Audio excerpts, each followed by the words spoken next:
बोलो जयकारा बोल मेरे श्री गुरु महाराज की जय। सभी गुरुमुख प्रेमियों से सब प्रेम जय सच्चिदानंद। वंदो चरण सरोज गुरु मुद मंगल आगार। जय सेवत नर होत हैं भवसागर से पार। गुरु जी के सुमिरन मात्र से नाशत विघ्न अनंत। तासे सर्वारंभ में ध्यावत हैं सब संत। महापुरुष फरमाते हैं, मिल जगदीश मिलन की वरिया। चिरंकाल एह देह संजरिया। फरमाते हैं कि ये जन्म, ये मनुष्य का जन्म ही एक ऐसा अवसर है, ऐसी अमोलक घड़ी है, एक सौगात जीव को मिली है कि ये मनुष्य जन्म ही जिसका कि लाभ उठाकर ये जीव सदा सदा के लिए जन्म और मरण के चक्कर से छुटकारा मिल सकता है। इसीलिए गुरबाणी का कथन है, महापुरुष फरमाते हैं कि मिल जगदीश मिलन की बरिया। चिरंकाल ए देह संजरिया। कि अगर बड़े अरसे से, बड़े वक्त के बाद ये शरीर मिला है, फिर ना जाने कब ऐसा अवसर मिले। और यही बारी है प्रभु से मिलने की, जगदीश से मिलने की। मनुष्य जीवन में हमें इतना तो पता चलता ही है, इतना पता तो चल जाता है कि कोई भी इंसान सदा जीवित रह नहीं सकता। और इस मनुष्य जीवन से पहले भी हम किसी न किसी रूप में जीवित तो थे ही। कुछ ना कुछ तो बनते आए हैं, कोई ना कोई रूप तो हमें मिलता ही रहा है। वास्तव में हमारी मृत्यु हो जाने से हमारे जीवन का अंत नहीं होता। बेशक दुनिया अपने विचारों से कुछ भी सोचे कि कोई मर गया तो खेल खत्म। महापुरुषों के अपने अलग अनुभव होते हैं, अपने अलग फैसले होते हैं, जिसको हम समझ करके अपने जीवन का लाभ उठा सकते हैं। हर इंसान सोचता है कि हमारा जीवन, ये शरीर जो छूट जाएगा, या जिसका भी हम शरीर छूटता हुआ देखते हैं, समझो जीवन का अंत हो गया। जीवन का अंत नहीं होता, निरंतर जारी रहता। जन्म से पहले भी हमारा जीवन था, श्वास समाप्त होने के बाद भी ये शरीर मृत्यु के आगोश में समा जाएगा। ये शरीर जला दिया जाएगा, फिर भी हमारा जीवन तो रहेगा ही। फिर हमने न जाने कितने युगों के युग बेबस पत्थर के रूप में बिताए हैं। यानी पहाड़ों की योनियां भी हम भोग करके आए हैं।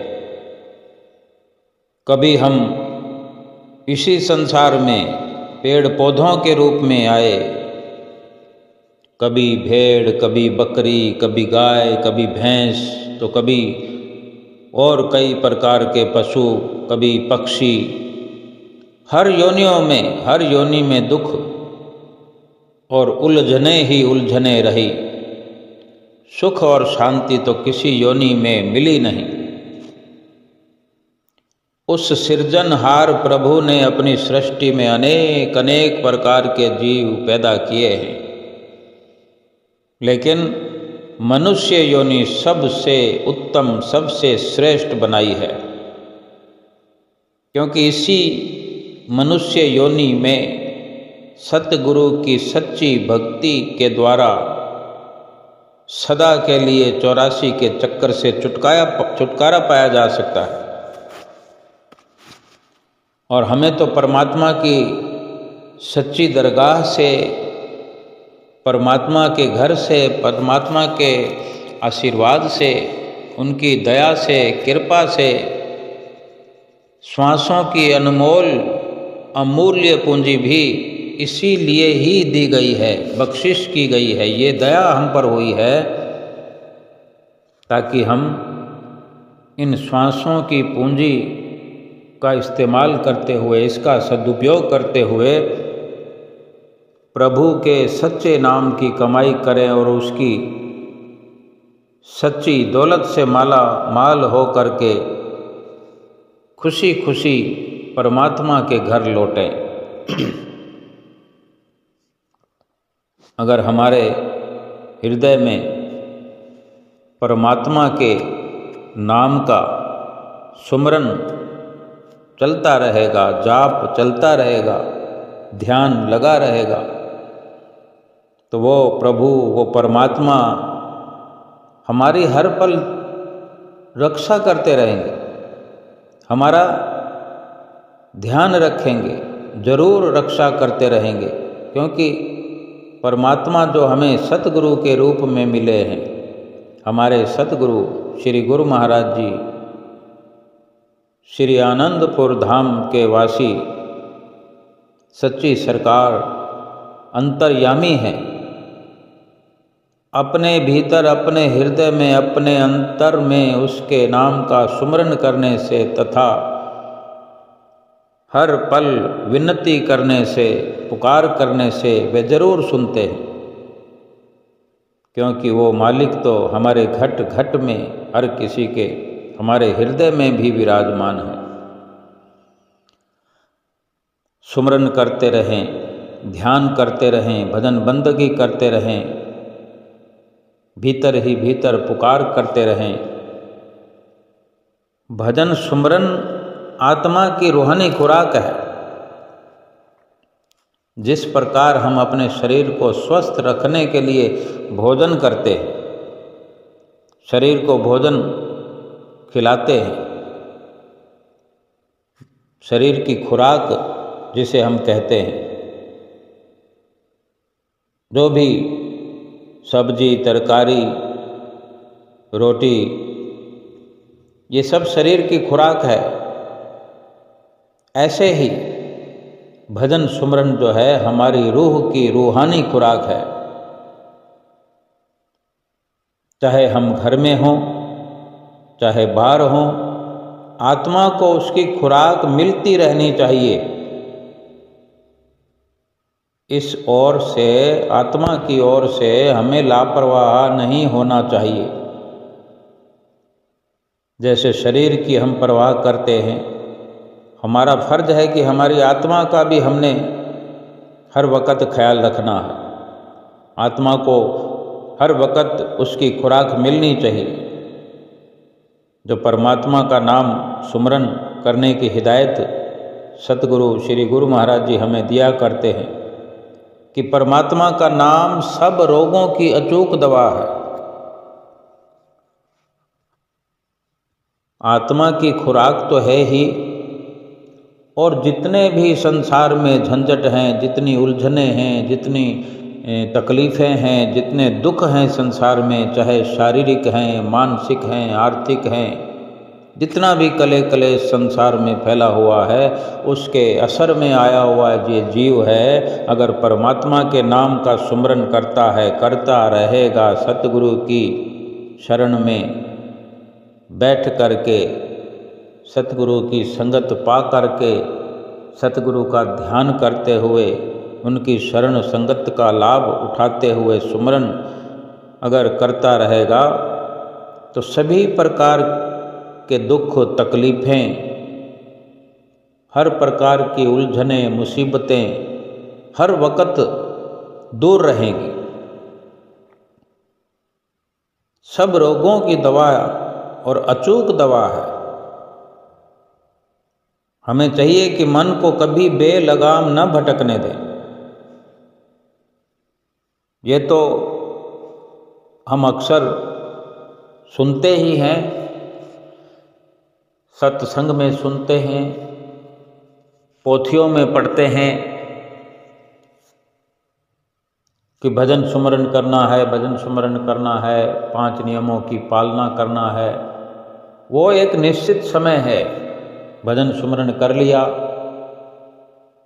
हो गया नियम पूरा। 5 नियमों की पालना अपने अपने वक़्त के अनुसार पूरी हो गई। लेकिन जो बाकी का समय है, बाकी के जो 20 घंटे हैं, भाई हम सोच सकते हैं कि 2 घंटे भजन सुमरन 24 घंटे में रोज़ हमें करना है, तो 2 घंटे और लगा लें। ये गुरुमुख के जीवन निर्वाह की एक जिम्मेदारी की बात है जो हमें सतगुरु संदेश देते हैं। सतगुरु की शरण अपनाई है, सतगुरु के सानिध्य में जीवन व्यतीत कर रहे हैं। श्वासों का जो खजाना परमात्मा ने दिया है, बख्शिश किया है, इतनी दया की है। ये श्वासों के सदुपयोग की जो हम बात करते हैं, गुरुमुख प्रेमियों की ये जिम्मेदारी बनती है कि जो बाकी का समय बचता है, उस वक़्त जब हम काम कर रहे होते हैं, संसार का कार्य कर रहे होते हैं, कोई दुकानदारी कर रहा है, कोई फैक्ट्री चला रहा है, कोई कंपनी चला रहा है, कोई एम्प्लॉयज़ हैं, कोई खुद मुख्तियार हैं, सेल्फ सर्विस है, कोई ऑफिसर हैं, कोई छोटे पद पे है, कोई बड़े पद पे है। कई तरह के नाना प्रकार के कार्य इस दुनिया में करते हुए संसार के लोग भी और गुरुमुख लोग भी अपना जीवन यापन कर रहे हैं। महापुरुष फरमाते हैं कि जो पूरा समय है, जो निश्चित तौर पर भजन सुमरन के लिए हमने समय निकाला है, ये बहुत ही दुर्लभ अवसर है जो हमने अपनी आत्मा के लिए निकाला, अपनी आत्मा का ख्याल रखा, अपनी आत्मा को हष्ट पुष्ट किए हुए हैं और सारी दुनिया भर की मुसीबतें दुखों से हम अपने लिए वक्त आने से पहले, दुख आने से पहले ही हम छुटकारा करने का ये साधन अपनाए हुए हैं सतगुरु के आशीर्वाद से। लेकिन सतगुरु हमें ये भी जिम्मेदारी देते हैं कि बाकी जो संसार का कार्य हम करते हैं, दुकान पर बैठे हुए कोई कार्य कर रहे हैं, कुछ सामान बेच रहे हैं, कोई हाथ का कार्य कर रहे हैं, कोई लकड़ी का काम करता है, कोई दर्जी का काम करता है, कपड़े सिलाई कर रहा है, कोई कपड़े कटिंग कर रहा है, कोई साइकिल का पंचर बना रहा है, कोई बस चला रहा है, कोई ट्रक चला रहा है। ये सारे कार्य हैं। महापुरुषों के वचन है कि सभी कार्य करते हुए अपने मन चित्त में सतगुरु का ध्यान बसा रहे, चित्त वृत्तियों में सतगुरु का ध्यान बसा रहे। जो सुमिरन, जो भजन शब्द जो सतगुरु ने हमें दिया है, वो भीतर ही भीतर उससे हम जुड़े रहे, अंदर ही अंदर जाप चलता रहे, धीरे धीरे जुबान से चलता रहे। यानी मन जो है, अब हाथ से अगर हम कार्य कर रहे हैं तो मन कहीं ना कहीं दौड़ लगा रहा होता है। कोई भी काम हम कर रहे होते हैं, यहाँ तक कि हम सड़क पर भी अगर सवार हैं, अपनी गाड़ी पर, कार में सवार हैं, स्कूटी में सवार हैं, ड्राइव कर रहे हैं, फिर भी मन जाने कहाँ कहाँ जा कर के वापस आ जाता है, फिर भाग जाता है, फिर आ जाता है। एक 10 मिनट का भी अगर हम सफ़र करके जाते हैं तो मन जो है 50 जगह पर घूम कर वापस आ जाता है और हम एक जगह पर भी नहीं पहुंच पाते। और मन अनेकों जगह पर जा कर के आ जाता है, जा रहा है, आ रहा है। और ये कर्म इसका 24 घंटे चलता है। जब हम सुमरन कर रहे होते हैं तब भी ये मन थोड़ी थोड़ी पलक झपकते ये भाग खड़ा होता है, इसकी ये आदत है। लेकिन गुरुमुख प्रेमी सुमरन करते करते करते अभ्यास से, सतगुरु के आशीर्वाद से, सतगुरु के ध्यान से मन को उस वक़्त काबू में कर ही लेते हैं। श्री आरती पूजा में भी टिका ही लेते हैं। कभी श्री परमहंसों के स्वरूप को देखते हुए, कभी श्री परमहंसों के बारे में विचार गुरुमुख प्रेमियों के अंदर चलते रहते हैं कि किस तरह हमारे श्री परमहंसों ने श्री आनंदपुर दरबार की रचना रचाई। उस वक़्त हम कहाँ थे? ऐसा भी लगता है कि हम थे, हम भी तब जब श्री आनंदपुर धाम की रचना हो रही थी कुछ न कुछ हम करते होंगे, क्योंकि जन्म तो लेते रहे। और जितनी आज गुरुमुख प्रेमियों की भक्ति में तरक्की है, तो ये भी सीधा उत्तर हो सकता है, ये जवाब हो सकता है कि पिछले जन्म की भी तरक्की साथ जुड़ी है, उससे पिछले जन्म की भी तरक्की साथ जुड़ी है। जो हम सतगुरु से इतना प्यार करते हैं, जो हम 2 घंटे भजन अभ्यास में लग चुके हैं, 2 घंटे भजन अभ्यास का नित्य प्रति हम ख्याल करते हैं, चिंता से करते हैं, जिम्मेदारी समझ कर करते हैं, तो ये एक जन्म की सफलता नहीं है, इससे पिछले जन्म की सफलता है, उससे पिछले जन्म की सफलता है, न जाने कितने जन्मों की सफलता है। हम चाहे ठीक से ना जान पाते हों, लेकिन यकीनन एक जन्म में इतनी सफलता नहीं होती कि श्री गुरु महाराज जी के वचनों की हम पालना करने लगे।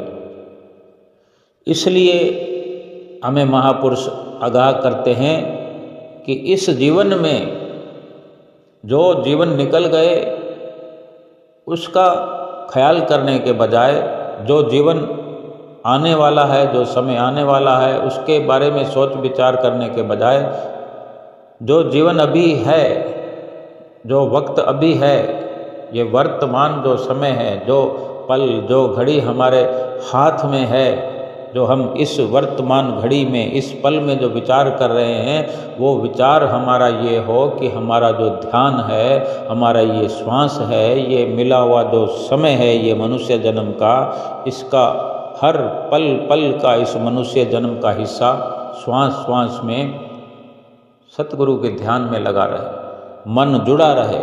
मन जो ये संसार के काम धंधों में करते हुए जो मन इधर उधर भाग कर आ जाता है, अगर इसको उस वक़्त में भी संसारिक कार्य व्यवहार करते हुए भी अगर इसको बरबस ज़बरदस्ती सतगुरु के ध्यान में लगाया जाए, ये भागे तो सही, लेकिन सतगुरु के चरणों की ओर जुड़ करके, अब भागम भाग इसकी ये जीव के अपने हाथ में है कि ये आनंदपुर से प्रयागधाम भागे, प्रयागधाम से संतनगर भागे, संतनगर से निर्मल धाम भागे, अमर धाम भागे, निज धाम भागे।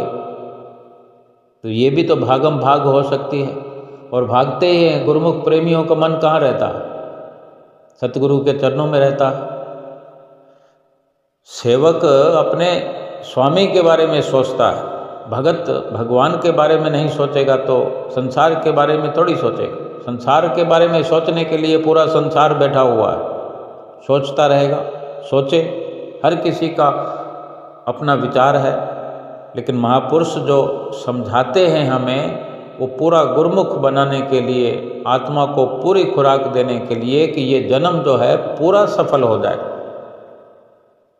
गुरुमुख प्रेमी अभी कितने समय से देखो, अभी ज़्यादा नहीं 2-3 महीने का भी अगर हिसाब लगाएं, गुरुमुख प्रेमी श्री प्रयाग धाम के विचारों में लगे हुए थे। प्रयाग धाम की सोच चलती थी, प्रयाग धाम के समाचार मिल रहे थे कि आज ये हुआ, आज ये हुआ। गुरुमुख प्रेमी जो जुड़े हुए हैं, उनको हर प्रकार से संदेशे गुरु महाराज जी के मिलते रहते हैं। भक्ति मार्ग को जिसने अपना लिया है, भक्ति मार्ग पर जो स्वेच्छा से चलते हैं, जिम्मेदारी से चलते हैं, अपनी आत्मा का कल्याण करने की जो लगन रखते हैं, वो अपनी आत्मा का कल्याण करने के लिए हर पल सतगुरु के ध्यान में अपने आप को जोड़ कर रखते हैं, अपने मन को जोड़ करके रखते हैं, एक दूसरे से पूछते रहते हैं, फोन करते रहते हैं। गुरुमुख प्रेमियों के जहाँ तहाँ मिलने वाले होते हैं।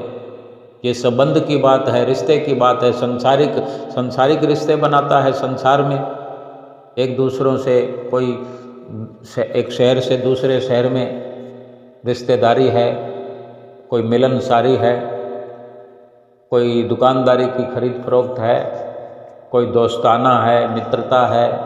हर प्रकार से आज मोबाइल से वो अपने हिसाब से सदुपयोग कर रहे हैं। कभी इधर मित्र से बात करते हैं, कभी उस मित्र से बात करते हैं, कभी इस देश में, कभी उस देश में, कभी विदेश में। सारा दिन मोबाइल का उपयोग होता है। गुरुमुख प्रेमियों का जो सदुपयोग है वक़्त का, मोबाइल का भी, वो ये होता है कि श्री गुरु महाराज जी अभी कहाँ हैं, श्री गुरु महाराज जी कितने दिन में प्रयाग धाम से आनंदपुर में आ जाएंगे, आनंदपुर में आने के बाद फिर सोचते हैं कि संत नगर कब आएंगे, ग्वालियर परम धाम कब आएंगे, और आगे से आगे हर दिन का समाचार होता है। और हर दिन में, एक दिन में कितने समाचार होते हैं, कितनी लीलाएं होती हैं। इसी मोबाइल के अंदर श्री गुरु महाराज जी के, उनके मुखार बिंद के वचन सुनने को मिलते हैं। उनके जो महात्मा जनों के, संत जनों के सत्संग हैं वो सुनने को मिलते हैं। बड़ी बड़ी पोथियाँ, अभी हाल ही में श्री अमर ज्योति दर्शन ग्रंथ की रचना श्री हजूर गुरु महाराज जी ने रचाई, जिसमें पंचम पातशाही गुरु महाराज जी की जीवन चरित्र की अनमोल लीलाएं, मनमोहक लीलाएं,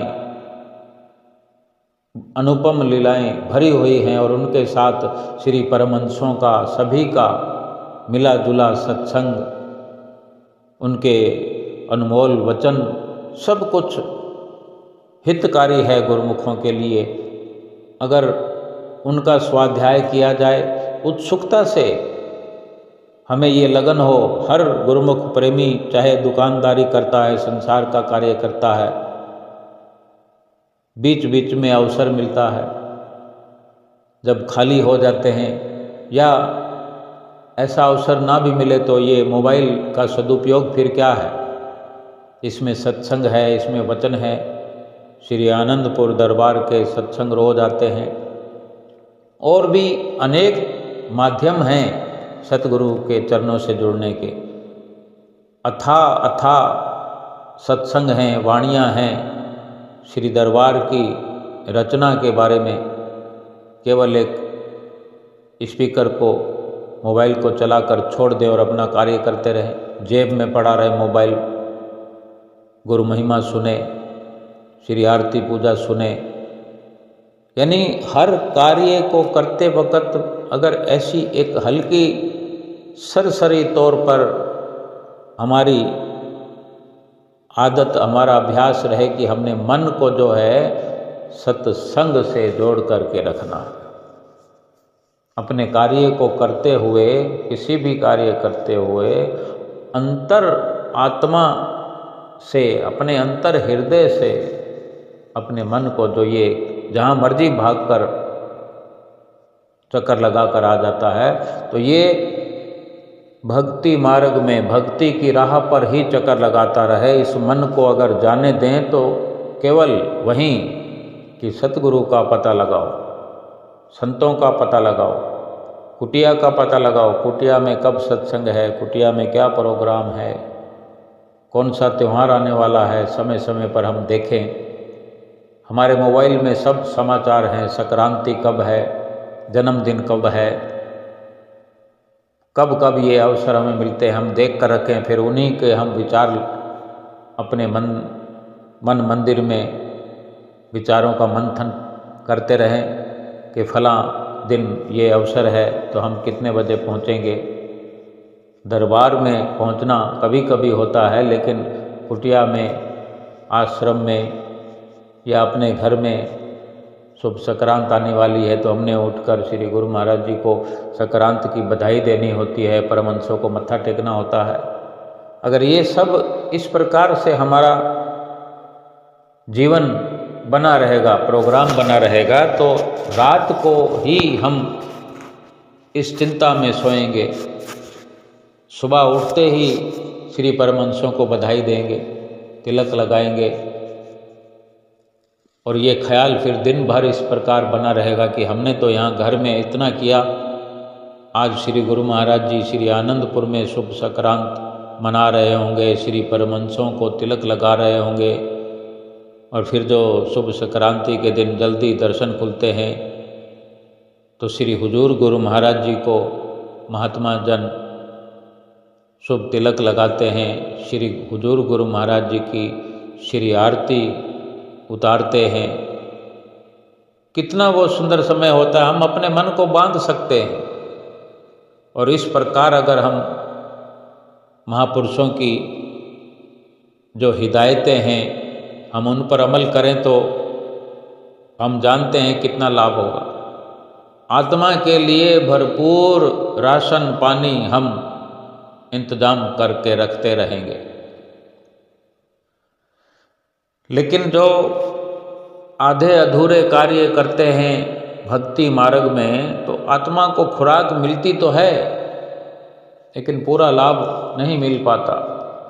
सुबह कमाया शाम को मुश्किल से पूरा होता है, जबकि ये कोई संसारिक कमाई नहीं है जो अपने वश में नहीं है। अगर प्रारब्ध में एक समय खाना लिखा है तो एक समय ही मिलेगा, हम कुछ नहीं कर सकते। लेकिन ये भक्ति और परमार्थ की कमाई है, सतगुरु की शरण में जो आ गया है। और भक्ति करने के लिए ही जब मनुष्य जन्म मिला है, और भक्ति मनुष्य जन्म में ही हो सकती है, सब ग्रंथों शास्त्रों का निचोड़ है। आज से नहीं, जुगाद से जब से सृष्टि बनी है कि ये मनुष्य जन्म ही एक ऐसा अवसर है, इस मनुष्य जन्म का लाभ उठाकर ही जन्म मरण के चक्कर से छुटकारा पाया जा सकता है। और ये खुराक है भजन सुमरन, जो रूह के लिए रूहानी खुराक है। अब इसको प्रारब्ध पर छोड़ना ठीक नहीं है। ये प्रारब्ध पर निर्भर नहीं है कि किस्मत में होगी उतनी ही हम करेंगे, ये हम खुद अपने आप पर निर्भर समझें कि हम जितना चाहे कर सकते हैं। एक यही कार्य है जो इंसान खुद अपनी मर्जी से चाहे जितना कर सकता है। संसार में जिसको अवसर मिलता है, जिसकी कमाई ठीक है, जिसका काम ठीक है, तो घर में कितना भरपूर राशन पानी होता है। एक नमक से लेकर, पानी से लेकर, आटे से लेकर, बादाम तक, ड्राई फ्रूट तक, सब कुछ धन धान्य से भरपूर होता है। हर क्षेत्र में कपड़ा हो, गहना हो, हर कितनी चीज़ों को गिनाएं। चाय पीने के लिए भी एक से बढ़कर एक बढ़िया से बढ़िया कप ला करके रखने की व्यवस्था करते हैं कि कोई मेहमान आए तो अच्छा लगे कि बढ़िया कप में चाय हमने पिलाई। खाना खाने के लिए अच्छी प्लेटें, यानी हर प्रकार से विचार करते हैं। ये व्यवस्था की बात है, सांसारिक व्यवस्था, शारीरिक व्यवस्था। और फिर आत्मा की व्यवस्था के लिए तो हर कोई आज़ाद है कि ना कोई पैसा लगता है, ना कोई कुछ खरीदने जाना है। सब कुछ अंदर परमात्मा ने जब श्वासों जैसी अनमोल पूंजी दे दी है, तो बाकी सब मसाला, सब राशन पानी, सब परमात्मा ने व्यवस्था की है। और सतगुरु हमें जतलाने के लिए, समझाने के लिए हमें मिल गए हैं, उनकी शरण में हम पहुंच गए हैं। हमें हर वक्त समझाते हैं कि हमारे अंदर फलानी जगह पर ये पड़ा है, फलानी जगह पर ये पड़ा है, आत्मा को ऐसे संतुष्ट करना है, ऐसे खिलाना है, ऐसे पिलाना है। तो हम तो चाहें तो आत्मा के लिए इतना राशन पानी इकट्ठा कर सकते हैं, भजन सुमरन आत्मा की खुराक है, भजन सुमरन ही आत्मा का श्रृंगार है। तो हम करते रहो। हम निश्चित समय हमने निकाल लिया, 3-4 घंटे अलग से 24 घंटे में थोड़ा थोड़ा करके निकालें, इकट्ठा निकालें। आरती पूजा करने में कितना समय लगता है? 20 मिनट लगता है सुबह और 20 मिनट शाम को। गुरु महिमा नहीं पढ़ते हैं तो मोबाइल में चला के सुन सकते हैं। कौन सा अलग से समय देना है, कौन सा खुदाई करना है या कौन सा पहाड़ उठाना है? आरती की छोटी सी थाली लेकर हमें घुमानी है। कितने सदस्य होते हैं, कोई नहीं भी है, हमने अकेले ही करने हैं। और आरती की थाली की भी अगर व्यवस्था हम नहीं कर सकते तो अंतर्मुखी होकर के हम ध्यान लगा करके जुबान से वचनों को, आरती के शब्दों को पढ़ते रहें, देखते रहें। आवाज़ भी अगर निकालने की मनाही है तो कोई बात नहीं, हमारे मोबाइल में भी आरती चल सकती है, शब्द लिखे हुए सामने आ सकते हैं, हम ड्यूटी अपनी निभा सकते हैं। सेवा का कार्य भी अगर कुछ बंदिशें भी हों तो हम अपने भीतर ही भीतर सब कुछ कर सकते हैं। जब हमारा मन तहे दिल से सतगुरु के चरणों में जुड़ जाएगा, सुमरन में मन लग जाएगा अभ्यास करते करते, तो बाकी सारे अवसर, अगर कोई संसार की बंदिशें भी हैं, सब की सब बंदिशें खुल जाएगी, बंदिशों के ताले टूट जाएंगे। ये आत्मा की खुराक जो भजन सुमरन की है, ये केवल आत्मा की नहीं बल्कि हर दुख, हर परेशानी, हर मुसीबत की भी दवा है। सब दुखों की औषधि है ये भजन सुमरन, और सब मुसीबतों की जड़ खत्म करने वाली ये भजन सुमरन की ऐसी चाबी है, ऐसा जादू है, ऐसा असर है कि हर मुसीबत, हर गम दूर हो जाता है। आर्थिक परेशानी भी अगर है तो ऐसी मुसीबत भी ऐसे दूर होती है कि कभी जिंदगी में भी आर्थिक परेशानी नहीं आ सकती। कैसे होगा, क्या होगा, ये हमें चिंता करने की जरूरत नहीं। सतगुरु ने हमें जो जिम्मेदारी दी है हम निभाते जाएं, बाकी उन पर सब छोड़ दें। दृढ़ विश्वास उन पर करना पड़ेगा, अटल विश्वास उन पर करना पड़ेगा। वो कैसे करेंगे, क्या करेंगे, ये उनका कार्य है। हमें केवल लापरवाही छोड़ देनी है। हम अपने इस निजी कार्य के लिए लापरवाह ना हो। आत्मा को खुराक मिलती रहनी चाहिए, हमें लापरवाह नहीं होना चाहिए। परमात्मा का जो नाम सुमरन हमने करना है, हमने अपने मन को बेलगाम भटकने से रोक करके हर वक्त इसको लगाए रखना। नींद में भी कभी आंख खुल जाए तो मन को हम चेक करें कि कहीं सतगुरु की ओर से बेमुख तो नहीं हो रहा। अगर इस प्रकार चिंतन करते हुए हमारा व्यक्ति व्यतीत होगा तो यकीनन ये जीवन पल पल करके सफल होगा, पूरा जीवन सफल होगा। जैसे एग्ज़ाम देते वक्त 100 नंबर के पेपर में कोई ज़्यादा मेहनत करते हैं, ज़्यादा पढ़ाई करते हैं और लिखते वक्त भी पूरा प्रयास करते हैं, पूरी रफ्तार से, उतने समय के अंदर 2 घंटे का समय है या 3 घंटे का समय है, सारी तैयारी उनकी ज़बरदस्त होती है। कोई 90 नंबर लाता है, कोई 80 नंबर लाता है, कोई 70 नंबर लाता है। किसी को सवाल का जवाब आता है लेकिन लिख नहीं पाता, उसकी रफ्तार कम है तो वंचित हो जाता है नंबर से। कोई लिखना चाहता है तो कोई आंसर उसको याद नहीं आता। कई प्रकार की समस्या होती है, कोई गलत लिख देता है, कोई 50 नंबर लेकर आता है। लेकिन सबसे सफल वही होता है जो लगभग 100% पूरे नंबर लेके आता है। उसका नाम दीवारों पर उसकी फ़ोटो छपती है, उसका जिक्र होता है। तो गुरुमुख प्रेमी भी अगर 100% समय पूरा का पूरा संसार में रहते हुए, संसार का कार्य व्यवहार करते हुए भजन भक्ति में अपने मन को हर वक्त लगाए रखेंगे, अपनी चित्त वृत्तियों को लगाए रखेंगे, सतगुरु का ध्यान करते हुए जीवन व्यतीत करेंगे तो जीव का नाम कितना होना चाहिए, इतना होगा कि ये जीव फिर परमात्मा से ही जाकर मिल जाएगा। कोई छोटी मोटी पदवी नहीं मिलेगी। सबसे अव्वल अल्लाह नूर उपाया, कुदरत के सब बंदे, एक नूर से सब जग उपजिया, को भले को मंदे। उसी जो एक ही नूर है परमात्मा, बाकी सब हम बंदे हैं, वही सफलता प्राप्त करेगा जो उस नूर से अपने आप को मिला देगा। यानी हम बूंद हैं और वो समुंदर है। हम बूंद होकर उस समुंदर में मिलकर के समुंदर का रूप बन जाएंगे। इससे बढ़कर और सफलता क्या है? पूरी की पूरी सफलता हो गई, पूरा का पूरा लाभ प्राप्त हमने कर लिया।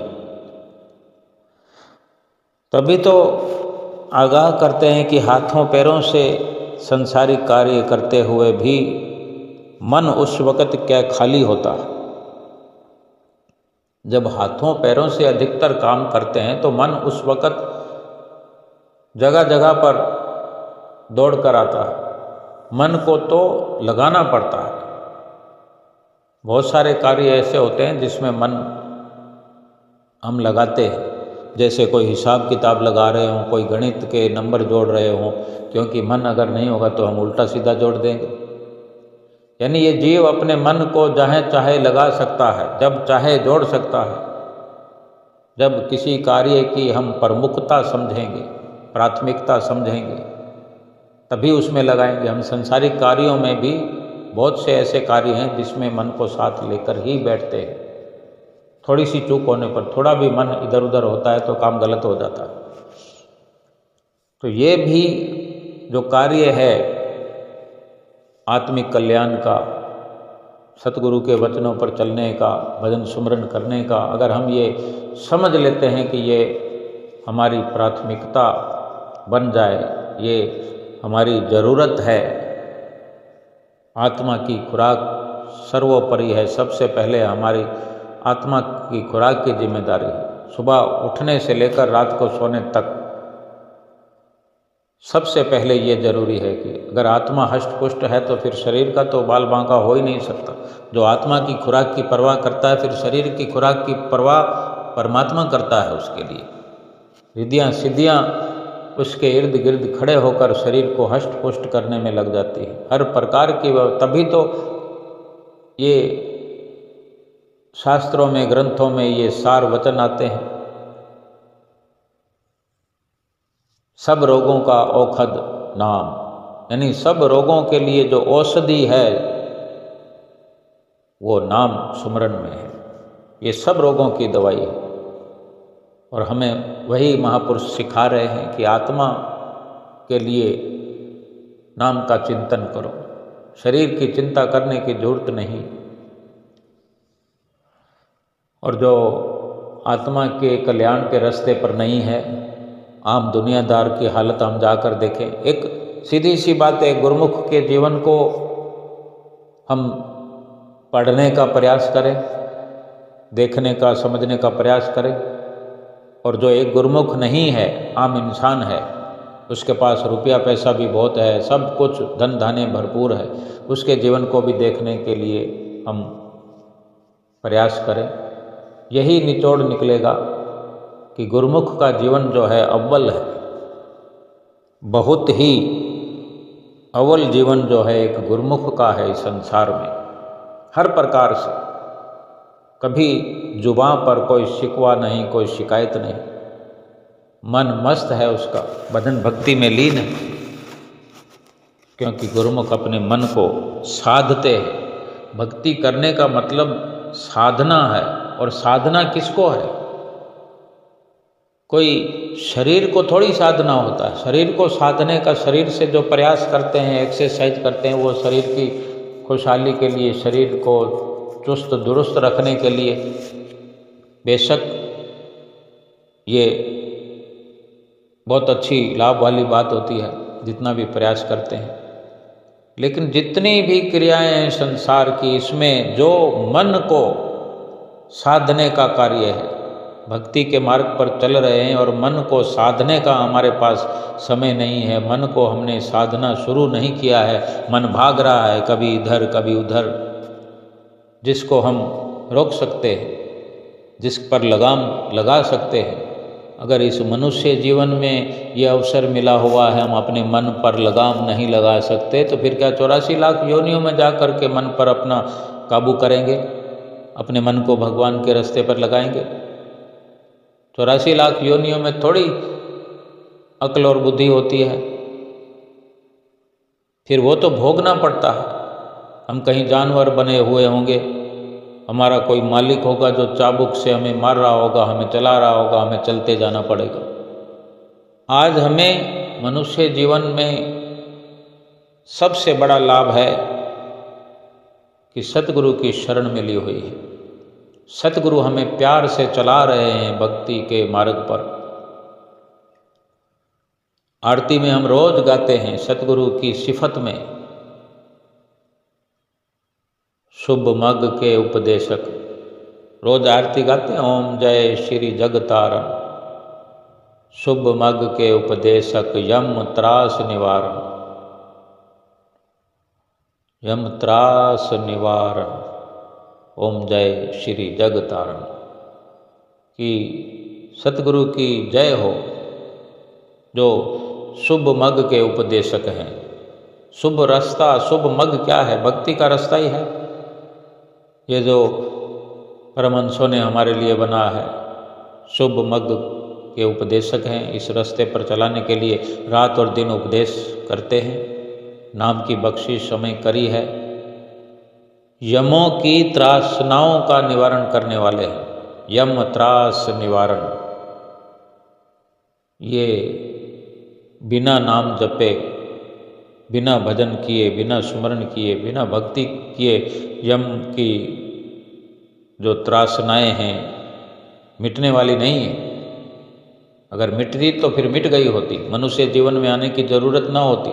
84 लाख योनियों में कोई भी ये यमों की त्रासनाई तो है, बार बार यमों का मुंह देखना पड़ता है। यह आ गया यमराज, पकड़ कर ले जाएगा, हो गई मृत्यु, फिर दूसरा जन्म। रोज दिन भर मार कुटाई, त्रासनाएं, यातनाएं, आपस में ही जानवर लड़ लड़ के मर जाते हैं। यूं तो इंसान भी आपस में लड़ लड़ के मरते आए हैं। वो भी यम की त्रासनाएं हैं, यातनाएं हैं, इंसान रूप में भी, क्योंकि सतगुरु की शरण नहीं मिली। जब तक नहीं मिलेगी मनुष्य जीवन भी बेकार ही हो जाएगा। तभी तो सतगुरु को, हमारे श्री गुरु महाराज जी को, हमारे श्री परमहंसों को दुख होता है, अफसोस होता है कि हम उनकी चरण शरण में आ गए हैं और फिर लापरवाही करते हैं। कुछ कमी पेशी जो लगातार रहती है, बार बार हमें चिताते हैं कि जीवन की पूरी सफलता को हम प्राप्त करें। हाथ पैरों से काम करते हुए भी मन को सुमरन में लगा के रखें। और निश्चित रूप से जो भजन सुमरन की बड़ी सफलता है, अगर हम इस मन को हर वक्त भजन सुमरन में सतगुरु के ध्यान में लगा करके रखेंगे, सत्संग में लगा के रखेंगे, सत्संग की आवाज़ हम सुनते रहेंगे, कोई भक्ति के संदेश सुनते रहेंगे, देते रहेंगे, हर वक्त सत्संग की बात करेंगे, तो भजन सुमरन करने में भी बड़ा लाभ होगा। भजन सुमरन करते हुए हम कहते हैं कि मन टिकता नहीं है, मन लगता नहीं है, थोड़ी थोड़ी देर में अजीब सा हमको लगता है, या हम थोड़ी देर बैठ कर के उठ जाते हैं। दिल कर रहा है, भजन सुमरन करने का दिल कर रहा है, लेकिन कर नहीं पाते हैं। पहले भी सत्संग, एक दिन तीसरी पातशाही गुरु महाराज जी का सत्संग महात्मा जी ने सुनाया था कि तीसरी पातशाही गुरु महाराज जी के समय जो भजन सुमरन के लिए सभी को हिदायत होती थी, तो उस वक़्त बड़ा खुला समय होता था। श्री गुरु महाराज जी से बड़ा अवसर मिलता था बात करने का। यूँ ही सब एक साथ कहीं सेवा होती थी तो श्री गुरु महाराज जी जैसे आसपास में खड़े हैं, सभी गुरुमुख प्रेमी महात्मा जन भगत जन सब एक साथ खड़े होते थे। और सत्संग में भी कहीं पर भी ऐसे एक आसान मुद्रा में, सहजता में हाथ जोड़कर निमाणे होकर बात कर सकते थे और श्री गुरु महाराज जी बड़े प्रेम से जवाब भी दिया करते थे। एक बार गुरुमुख प्रेमी बैठे हुए थे तो गुरु महाराज जी चारपाई पे, बड़ी चारपाई होती थी जहाँ भी सत्संग होता था, नज़दीक ही विराजमान होते, तो चारपाई के आसपास ही सभी गुरुमुख प्रेमी बैठे हुए सत्संग सुना करते थे, जहाँ भी जिसके घर में भी सत्संग होता था। क्योंकि ये सारी व्यवस्थाएं इतनी नहीं हुआ करती थी। पाकिस्तान में जो ये सारा इंतजामात होता था, लकी मरवत, बन्नू, सकौती, टांडा, ये कृष्ण द्वारा ये स्थान होते थे। और दूसरी पातशाही, तीसरी पातशाही गुरु महाराज जी, परमहंस दयाल महाराज जी सभी इसी प्रकार से लाभ उठाया करते। तो तीसरे पातशाही गुरु महाराज जी समय की बात है, गुरुमुख प्रेमियों ने अपना विचार रखा और जब एक गुरुमुख अपना विचार रखता था, कोई परेशानी का जिक्र करता था, विनती करता था, तो दूसरे भी अपना अपना विचार रखते थे कि मुझे ये बाधा आती है, मुझे ये परेशानी है और किसे करेंगे। आज भी हमें अवसर है, हम चाहे आमने सामने बैठकर नहीं तो हम सुमरन करते हो अपने भीतर ही भीतर अपने गुरु महाराज जी से हाजिर नाजिर समझ करके या श्री परमहंसों के स्वरूप के आगे खड़े होकर हम अपनी बात कर सकते हैं। लेकिन ये ज़रूरी है कि हम प्रयास तो अपना जारी रखें जो हमें हिदायत है। तो वहाँ भी तीसरी पातशाही गुरु महाराज जी के सामने गुरुमुख प्रेमी कह रहे थे कि 1 घंटा हम भजन सुमरन करना चाहते हैं, हमारी इच्छा तो बहुत होती है कि पूरा करें, लेकिन ये मन है कि बार बार भाग जाता है।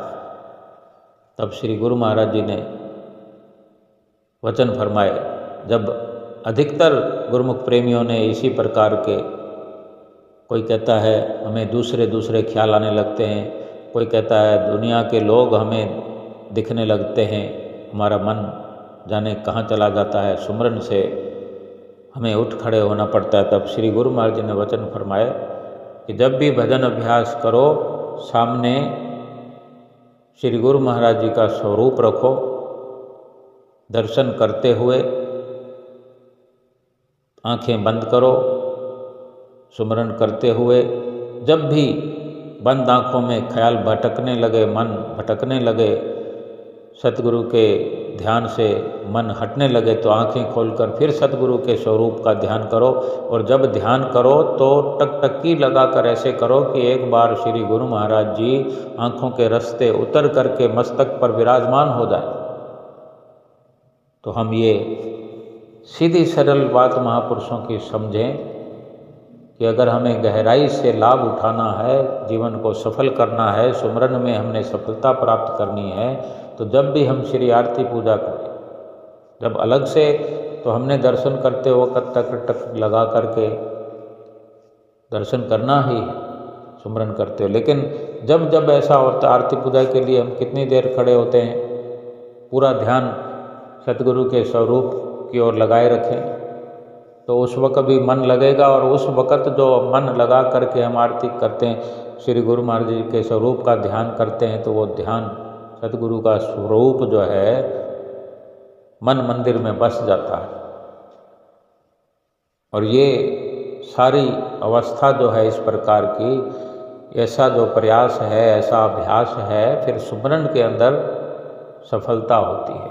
इसलिए अधिक से अधिक संतों महापुरुषों के जो वचन हैं, श्री गुरु महाराज जी के वचन हैं, उस पर अमल करते हुए अधिक से अधिक सुमरन का लाभ उठाते हुए, जीवन को सफल करते हुए, आत्मा की खुराक के लिए हर वक्त जिम्मेदारी से चिंतन करते हुए सतगुरु की प्रसन्नता प्राप्त करें, लोक परलोक सुहेला करें। बोलो जयकारा बोल मेरे श्री गुरु महाराज की जय।